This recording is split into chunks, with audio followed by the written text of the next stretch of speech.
Actually, you know what? It's exciting to see people stop and slow down and look in and understand that there's something going on right here, and they're understanding that there's something going on in Morton, Washington.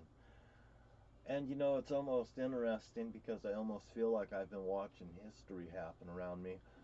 I told my brother-in-law when I first set up this bowling alleys and stuff here on this place, I told him what was going to happen throughout the United States from coast to coast throughout the government. You know, I bought a fax machine, a Canon fax machine, and I've been blowing faxes all over the United States of America. And I fucking know the actions that I did by sending all those fax across the United States threw a brick right in the middle of the pond, and that's exactly what I wanted to goddamn do. I fucking plotted it out so goddamn bad to make this fucking splash happen. And I told them it was going to happen. Matter of fact, I told them it was going to happen, and you know, they're reservated about me doing this, but they won't say nothing because hey man, you know it's just in John's imagination. They're the ones that's living by signs. My face is right there. My sister comes over here. She's got to see my D.B. Cooper book here, right here in the front window of my motorhome. Right here, you guys. You look at that. You see that? And right there, that X right there, that's my grandmother's house. That's my grandmother's house. This here book right here, from the very fucking front page, it shows the evidence. Right there next to it, on this side over here, on this side, right there's the aerial transponder. The fucking airline comes down here and fucking turns right here and goes this way. Right there, I sat at the property and watched this. I goddamn didn't know. You know, you're at the farm. You fucking watch the stars, man. You're out there at Brush Prairie. You're a little away from the town. You're on the outskirts. Perfect place to drop in. And that's exactly what they goddamn did. Jesus Christ, when I started seeing this stuff, when I seen the picture of the Zodiac Killer, goddamn, it all started clicking. I was in California in 1969 when Darlene and David got it down at the park, and my dad came in from doing it to him. And I confronted my dad right there on the spot because the radio came on right there, and my sister Bonnie was there. And when I had this conversation, she goes, I was there. And I go, yes, he was. And it dawned on her what she'd said. They knew that George was a Zodiac killer, but they didn't tell me. You know, I heard them saying stuff like, don't tell John, he'll tell Mom. You know, but I was called Clarence the Cross-Eyed Lion, and my brother Jim was called Finger Sucker, because my brother Jim was sucking his finger, and he's older than I am. And if somebody fucks with my brother Jim, I'll fuck with them. You got it? Good. You better fucking realize it too. You know, me and my brother Jim, we got taken to in Port Angeles over there. We and I'm gonna go to different stories too, but this is one about boxing. They started taking me and my brother Jim down to the Salvation Army place and dumping us off there. And also they were taking us someplace and there was boxing going on there, and I was taught how to box. And me and Jim was doing exercises, and Jim would be like, you know, all these boxing, you know, like this, and he's like just trying to convince me that he's so goddamn good, you know, and he's doing all these exercises, and I'm doing all these exercises, Jim's doing it, and he's doing push-ups, and I'm doing push-ups, and he's doing clap push-ups, and I'm doing clap push-ups, and then he does one-handed push-ups, and then I start doing three-finger push-ups. Yeah, that's why when my nephew came over here and we started talking about Bruce Lee and that three-finger punch, or the 3-inch punch that he has, I came up with the three-finger push-up because I goddamn used to do three-finger push-ups when I was a kid. I used to do finger push-ups and clap push-ups when I was 27 years old. I used to do jump ropes, fucking do jump ropes 500 of them, crisscross apple jacks. You know, me and my first wife, Karina, we were both very, very, very athletic people, by the way. And she was a basketball player in school. She did basketball. She never did basketball from me, but I know that she did basketball in high school, and I went out with her in high school and stuff, and I knew her back then. She was really cute. Matter of fact, there's some photos of her, Karina R. Cruzan, and that was my wife. And she's half German, by the way, and her mother's full-blooded German.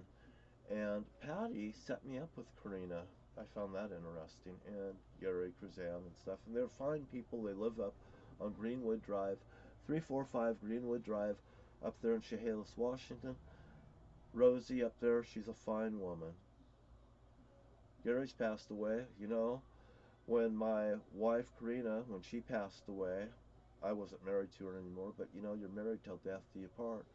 Rosie, me and her talked, and she wanted me to come to the funeral and stuff, and I had all this stuff going on with Detective Kimsey and everything, and she wanted me to come up and go to the funeral and be there with the family and be with them. And I said, you can just come and be with us now. She knew my family didn't want me no more. My family ran me off. My family disowned me. And it was because of their wrongdoing, not mine. And now I don't care if these people pay the goddamn price. I would say that my sister Bonnie has extenuating circumstances. Her and her children, since her daughter has been taken away from her by Jerry L Wright in Lewis County, Washington, and they set it up, and it's a mob situation. So whomever gets this case, if they dare take this goddamn case, you'll have to put it together, because I don't have all the answers, but I sure do goddamn know who the players was in it. And we can't go on together with suspicious minds. I'll probably sing Elvis Presley later on tonight too, by the way. So if you hear me singing and stuff, and while I'm trying to, you know, explain things to you, well, you know, I jump around a little bit, you know, and I tell you stories here and there and stuff. And if you keep going walking through the stories, I'm gonna fill in the spots. Well, let's take you to another story about Port Angeles, Washington, since I have about 7 minutes left. Okay. These guys, Bonnie, Jerry, and Jim, and my dad, are going out to Forks, and they're going to meet the Johnsons out there. Marty Johnson, Danny Johnson, and I know Sherm's going to be there. Sherm Johnson's out there, and Sherm Johnson, I don't know if he's German or not, but Sherm Johnson, you know, that's Marty Johnson's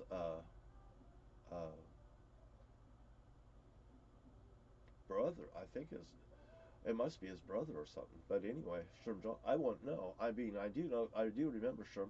And Sherm fell off a boat, and he drowned up there in Alaska, from what I found out. Sherm was a fisherman up there.